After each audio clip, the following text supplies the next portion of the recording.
오늘은 6월절을 한 주간 앞둔 주일입니다. 궤력에서는 종료주일이라고 부릅니다. 6월절을 앞두고 어린 나귀를 타신 왕 그리스도의 모습이 나옵니다. 오늘 말씀이 주는 교훈은 무엇입니까? 먼저 본문은 첫째로 본문 요한복음 12장 9절서부터 12절까지 사람의 이성과 감성의 세계를 초월하는 사건을 바라보고 충격에 빠진 사람들이 나옵니다. 본문을 깊이 들어가 보면 어떻게 이러한 일이 벌어질 수 있을까? 사람이 경험할 수 있는 감성과 이성의 판단을 초월하는 일이 벌어졌습니다. 그러한 일이 사람들 앞에 벌어지면 깜짝 놀랍니다. 가장 큰 경험과 감성과 이성을 초월하는 가장 큰 기적 중의 기적은 죽은 사람이 다시 살아난 일입니다. 사람들이 평상시에 하는 이 뇌의 인식이라고 하는 것은 언제나 사람의 감성과 오성의 결합으로 성립되기 때문에 감성적 직관으로 인식되지 않는 대상에 대해서는 카테고리를, 범주를 적용할 수 없습니다. 다시 말하자면 우리가 현실 세계에서 경험할 수 없는 영혼 불멸이나 하나님의 존재에 대해서 우리의 인간의 인식은 한계에 머물 수밖에 없습니다. 그런데도 감성적인 직관으로 인식되지 않는 초감성계까지 인간의 제한된 오성의 범주를 적용하려는 데서 한 철학자 선험적 칸트의 선험적 가상의 이란 말이 생겨났습니다. 선험적 가상이란 사람이 경험하지 않는 상태, 우리의 이성이 오류에 빠지게 되는 경우입니다. 다시 말해 우리가 도무지 알 수 없는 것들을 그냥 포기하면 되는데 그것을 포기하지 못하고 끝까지 알려고 하는 우리의 이성으로 인해 문제가 생기게 되는 것입니다. 여기에서 세 가지 이유를 배반이 생겨나는데 바로 영혼 불멸과 영원한 세계의 무한성, 하나님의 존재입니다. 우리의 영혼이 불멸하는지 하지 않는지, 세계가 무한한지 유한한지, 하나님이 존재하는지 안 하는지 우리는 알 수가 없습니다. 왜냐하면 사람들은 현실에서 경험을 할 수 없다고 합니다. 증명할 수도 없고 반대되는 증명도 할 수도 없습니다. 따라서 양자의 주장은 똑같은 권리를 가지고 있습니다. 우리는 과연 어느 쪽이 옳은지를 판단할 수가 없습니다. 결국 칸트란 사람은 여기에 대한 해답이 있는데 그것은 이론의 세계가 아니라 그 이론의 실천적인 도덕적인 세계에서 찾아야 한다는 것입니다. 지금 본문의 예수님께서 사람의 이성의 판단으로 한계를 지닌 삶과 죽음을 초월하는 일을 하고 계십니다. 죽은 시신 나사로가 살아서 움직이는 사건이 베다니에 사는 사람들에게 나타났습니다. 지금까지 본 적도 경험한 적도 없는 이성의 판단으로 상상을 해본 적이 없는 경험 이전의 선험적 사건이 발생했습니다. 이 엄청난 사건으로 인해 예루살렘 온 성과 온 마을과 헬라인들에게까지 소동이 벌어졌습니다. 바리새인들은 이 모습을 보고 온 세상이 저 사람 예수 그리스도를 따른다고 했습니다. 나사로의 가정은 지금 베다니의 유명한 집으로 알려졌습니다. 왜 그럴까요? 예수를 믿지 않았던 사람들이 죽었다가 다시 살아난 나사로를 직접 만났기 때문입니다. 나사로 까닭에 예수를 많이 믿었다고 했습니다. 지금까지 없었던 초자연적인 일이에요. 전에 믿던 믿음과는 전혀 다른 성질의 믿음이었습니다. 그동안의 인간의 경험과 이성과 감성이 전부인 줄 알았던 눈에 보이는 세계와 현실이 뒤바뀌게 되었습니다. 그런가 하면 기득권을 가진 사람들의 긴장관계와 인간의 생각이 개입되는 것을 이렇게 보여줍니다. 본문에 등장하는 두 그룹의 사람이 나타납니다. 바리새인들과 사두개인입니다. 이 두 그룹은 유대교의 교리를 두고 싸움을 벌이는 적입니다. 사두개인들 중에는 가야바와 안나스를 비롯한 제사장들이 많았고 로마 정부와 결탁하고 기득권을 행사하는 세력입니다. 그에 비해 바리새인들은 사두개인들과 대립하는 정치적 야당입니다. 사두개인들은 육체의 부활을 믿지 않았으나 바리새인들은 믿었습니다. 지금 나사로의 사건을 놓고 바리새인들은 신바람이 났습니다. 이 엄밀한 사건을 하나 두고 한 사람이 죽었다가 다시 산다는 이 증거를 놓고 우리 바리새인들이 너희 사두개인들보다 교리보다 옳다고 주장했습니다. 그래서 많은 바리새인들이 하는 말이 유대인들이 온 세상이 예수를 따르게 되었다고 말했습니다. 바리새인들의 이러한 말은 진심에서 나오는 말이 아니었습니다. 대립하는 사두개인들을 자극하는 말이었습니다. 참으로 이해가 안 되는 것은 부활의 교리가 사람이 죽어도 다시 산다는 것이 확실하고 옳다면 바리새인도 그 교리를 확실히 믿어야 했습니다. 그러나 나사로의 일을 보고도 회개를 안 했습니다. 확실한 증거를 보고도 안 믿었습니다. 더 악해졌습니다. 전에 악한 사람들이 새로운 진리를 보면서 더 악해져 갔습니다. 그래서 서로 하는 말이 저 예수를 죽여 없애겠다는 거예요. 죽었다가 살아난 나사로까지 죽여야 한다 했습니다. 사람이 어떻게 이렇게 악할 수가 있습니까? 사람의 마음속에 있는 것을 악한 것을 회개 안 하면 누구나 예외 없이 이렇게 악해진다는 것을 보여줍니다. 본문의 나사로의 사건으로 회개하고 많은 사람들이 하나님 앞에 돌아오고 있었습니다. 반면에 예수를 죽이고 나사로까지 죽여야 한다는 무리가 많았습니다. 저 나사로를 살게 한 예수를 죽이면 더 이상 사람을 살릴 자가 없어졌으니 예수도 죽이고 나사로도 죽이면 모든 것이 해결된다고 주장했습니다. 아니, 나사로를 살리신 예수를 바라보면서 어떻게 이러한 악한 생각을 할 수 있었습니까? 나사로를 살리신 예수가 인간의 지혜의 결과인 사망의 권세를 극복할 수 있는 분이라는 것을 왜 몰랐을까요? 어떻게 어리석은 생각을 하게 되었을까요? 예수님은 지금 이러한 일을 다 알고 계십니다. 예수를 죽이고 나사로까지 죽이려는 것을 다 알고 계셨습니다. 이러한 죄의 모습으로 모두 죽어가야만 할까요?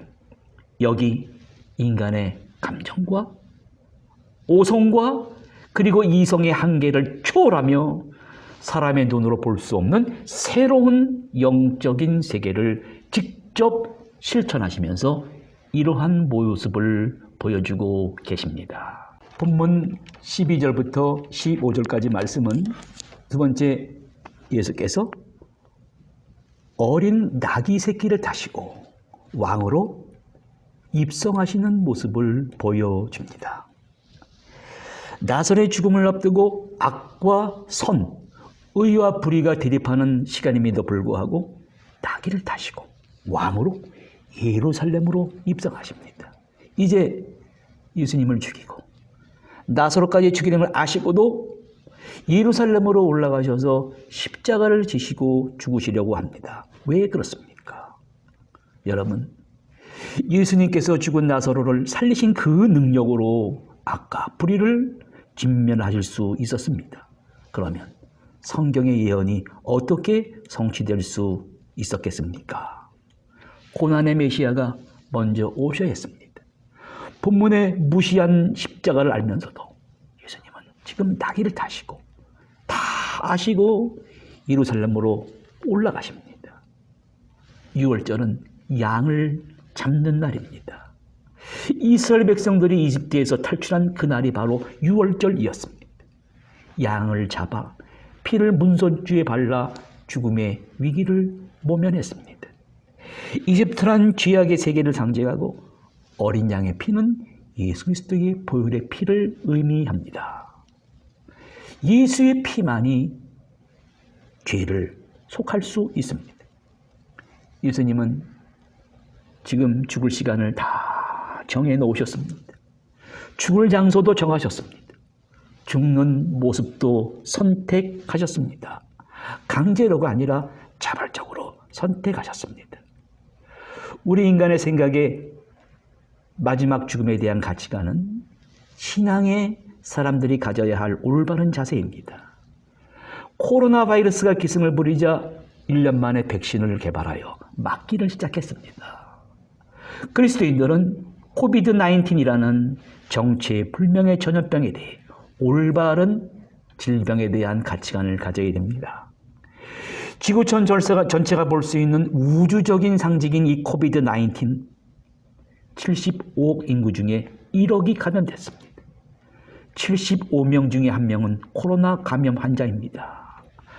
앞으로 펼쳐질 미래를 우리가 알 수 없습니다만 이러한 정해진 확률과 미래에 곧 나타날 사건이 눈에 보이는 한 상징을 보고 그리스도인들은 올바른 죽음에 대한 바른 시각을 가져야 됩니다. 그리스도인이란 나에게 다가오는 죽음 앞에 앞으로 펼쳐질 새로운 생명을 가진 사람들로서 결코 물러서지 말아야 할 존재입니다. 주님은 유월절의 일회를 잘 알고 계십니다. 유월절 양을 잡는 바로 그 시간에 십자가에서 돌아가십니다. 자신이 직접 십자가에 달리셨습니다. 예수님이 선택하셨습니다. 죽은 자까지 살리시는 능력을 가지신 분이 그 능력을 가지시고 조용히 십자가를 지셨습니다. 여기서 어린 나귀를 타시고 십자가를 지시게 올라가십니다. 어린 나귀란 발이 땅에 닿는 나귀 새끼입니다. 어떻게 왕이 이러한 모습을 가질 수 있습니까? 겸손하신 모습입니다. 권력보다도 정신적인 왕이 더 중요한 것을 보여줍니다. 왜 그렇습니까? 세상의 모든 일은 힘으로 되는 것이 아니라는 걸 보여주십니다. 올바른 정신과 올바른 마음으로 해결해야만 됩니다. 세상의 일을 가진 소유로 만족하지 못하고 탐욕을 부리면서 사람들 합니다. 어제 오늘의 일이 아닙니다. LH 사건으로 시끄럽습니다. 오늘도 계속해서 힘과 물질로 문제를 해결하려는 그런 악순환은 지금도 되풀이되고 있습니다. 오늘 종료주의를 지나고 있습니다. 오늘 우리는 무엇을 보아야 합니까? 겸손과 순결한 마음을 가지신 예수를 바라보아야 됩니다. 고통과 고난의 십자가를 알면서 어린 나귀 새끼를 타고 올라가십니다. 제자들은 예수님의 십자가의 죽으심을 이해할 수 없었습니다. 나사로야 나오라 하는 그 힘과 권세는 어디로 갔나? 예루살렘 성전을 깨끗게 하신 그 능력, 만인의 집을, 기도하는 집을 강도의 굴혈로 만들었다고 외치시던 그 권세와 그 능력은 왜 다 사라지시고 십자가를 지시면서 많은 비난을 받으시는가? 이해를 못했습니다. 요한복음서는 그 예수님의 사건을 해결해 주는 가장 정확한 책입니다.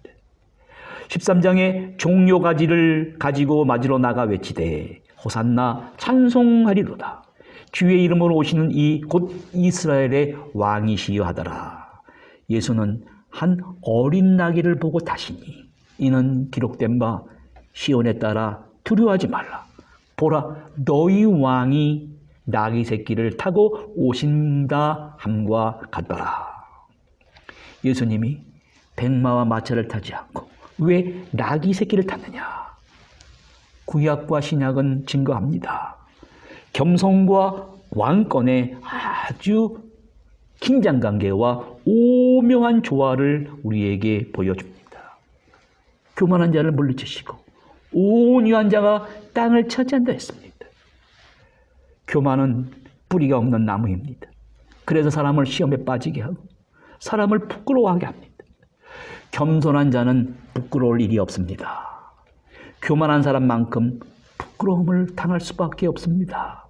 문제는 나도 스스로 내가 교만하다는 걸 모르고 무의식적으로 교만해지는데 문제가 있습니다. 나도 모르게 거짓된 자아의 가면을 쓰고 오늘도 살아가고 있습니다. 오늘 성경은 바로 위대하신 왕 예수 그리스도를 소개합니다. 겸손하여 나귀 새끼를 탔다고 했습니다. 죽기까지 복종했습니다. 빌립보서는 말합니다. 너희는 이 마음을 품으라. 곧 그리스도의 예수의 마음이라고 했습니다. 우리는 그리스도에게서 진정한 겸손을 배워야 됩니다. 그리고 십자가 앞에 바로 서야 됩니다. 부활의 아침을 바라보아야 됩니다.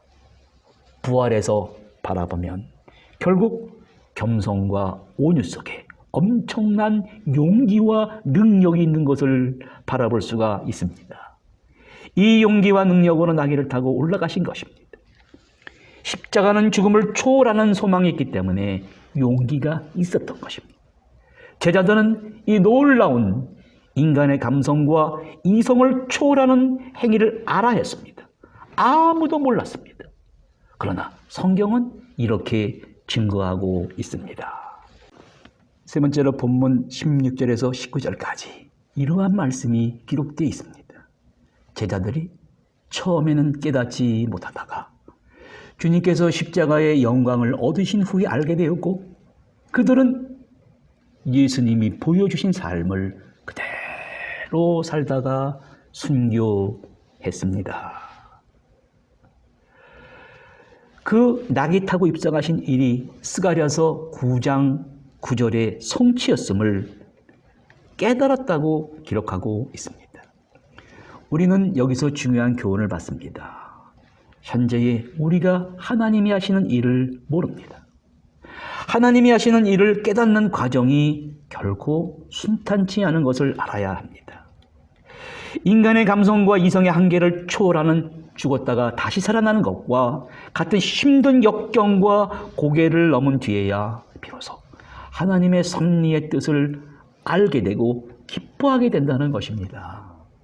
시편 119편 71절에 말하기를 고난당한 것이 내게 유익이라. 이로 인하여 내가 주의 율례를 배우게 되었습니다. 예레미야가 3장 32절 33절에 이런 말씀이 있습니다. 주께서 인생으로 고생하게 하시며 근심하게 하심이 본심이 아니시로다. 그가 비록 근심하게 하시나 그의 풍부한 인자하심을 따라 긍휼히 여기실 것입니다. 본문의 예수님은 어린 나귀를 타시고 사람들은 호산나 왜 만세를 부르는지 몰랐습니다. 모르다가 예수께서 십자가에 죽으시고 부활하시고 승천하시고 성령이 임한 다음에 알게 되었습니다. 인간이 무엇으로 인생을 살아야 되는지, 인생을 바로 사는 것이 무엇인지를 알게 되었습니다. 본문에 십자가를 지시고 영원한 생명을 위하여 주님께서 십자가를 지셨습니다. 거짓된 종교인들이 죽여서 예수님이 십자가에 죽은 것이 아닙니다. 주님이 스스로 죽는 과정을 선택하신 것입니다. 그 후에 나타난 것은 상상할 수 없는 영원한 부활 생명을 지향하신 것입니다. 인간이 스스로의 감성과 이성을 통해 증명할 수 없는 초자연적인 일을 주님이 영광을 얻으신 후에야 알게 되었습니다. 예수님이 십자가에 고난당하시고 돌아가실 때 빌라도는 예수를 십자가에 못 박았습니다. 가야바는 승리한 것처럼 생각했습니다. 예수를 십자가에 죽여버린다고 한 기득권을 가진 사람들은 예수님이 십자가를 지시자 씻을 수 없는 영원한 죄인이 되었습니다. 영원한 죄에서 벗어날 길이 없었습니다. 얼마나 후회했겠습니까? 제자들은 십자가가 무엇을 말하는지 이해하지 못하다가 주님이 영광을 받으신 후에 성령이 임한 후에 그들 마음속에 터져 나오는 감격과 기쁨 속에서 고난을 초월하며 순교할 수 있었습니다. 종료주의를 지나는 우리에게 폴 투니에라고 하는 심리학자는 The Secret이라는 책에서 올바른 그리스도인이 되기 위한 3단계를 이렇게 말하고 있습니다. 첫 번째 단계 그리스도인은 나는 하나도 꿈쩍이지 않고 그대로 있습니다. 그리고 내가 하나님을 알고 하나님만 깨닫고 물러서서 하나님의 진리만 배우겠다는 사람입니다. 이러한 사람은 아무것도 얻는 것이 없습니다. 두 번째 단계의 사람은 그보다는 한 걸음 더 나아가서 내가 하나님께 나아가기는 나아가는데 내 의로 하나님께 나가겠다는 거예요. 그리고 내게 돌아오는 눈에 보이는 이익을 계산하면서 사는 그러한 그리스도인이 있습니다. 그러나 여기 세 번째 단계의 그리스도인이 있습니다. 눈에는 불가능해 보입니다. 그러나 그리스도의 겸손의 능력과 지혜와 사랑을 내가 믿습니다. 그래서 내게 주어지는 일을 다 그대로 받아들이고 이해되지 않는 일들을 말씀에 비추고 자기 시간과 기회와 생명을 하나님께 맡기고 소통하는 단계의 그리스도인이 있습니다. 종료주의를 지나면서 바로 3단계의 그리스도인의 모습을 보아야 됩니다. 보기에는 작지만 주님의 그 겸손한 마음과 용기는 오늘 내가 가져야 될 참으로 소중한 사명의식입니다. 그것이 바로 일반적인 인간의 감성과 오성과 이성의 세계의 한계를 깨뜨리고 내가 그리스도인으로 우뚝 서게 될 새로운 이정표이기 때문입니다. 그러한 은혜가 넘치시는 뜻깊은 종료주일과 고난주일과 부활의 아침을 맞이하시는 성도님들 되시기를 간절히 바랍니다.